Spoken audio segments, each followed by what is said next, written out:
nhớ cho lại đó bọ mới bọ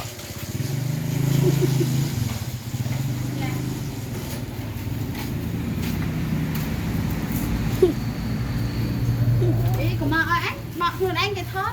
đây tôi cho thằng luôn cái thớt bọ Gọi về sân đi. này bọ bọ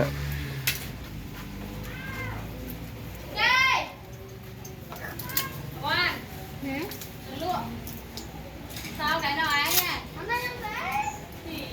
thấy sao rồi cậu quỳ ấy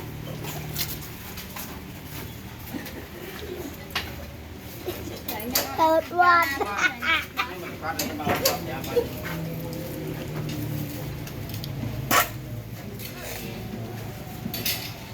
à bữa nè cái nè tao lúc ai của bớt chứ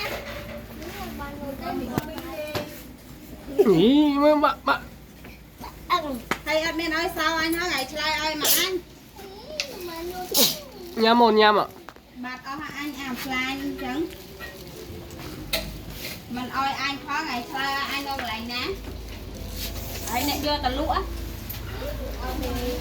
chị qua nè chỗ tích về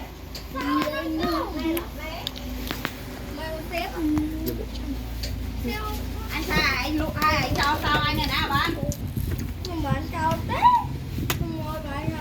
rồi là lôi anh hay thật thơ ai tăng vua men là anh hả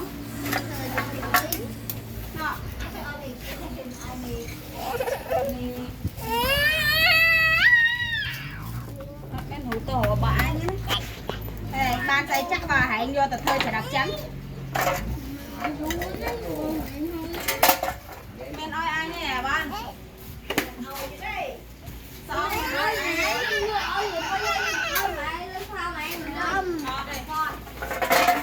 thấy chẳng tiện